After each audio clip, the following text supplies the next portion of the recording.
செய்தீர், ஆவியினால் அபிஷேகம் செய்தீர். நன்றி நன்றி நன்றி என்று நாள்தோறும் பாடிடுவோம்.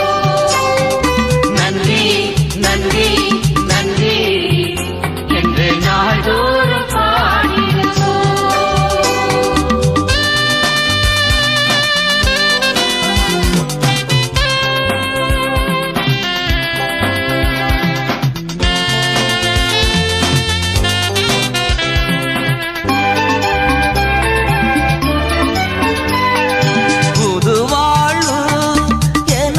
தந்தீர், புது வாழ்வு எனக்கு தந்தீர். நன்றி நன்றி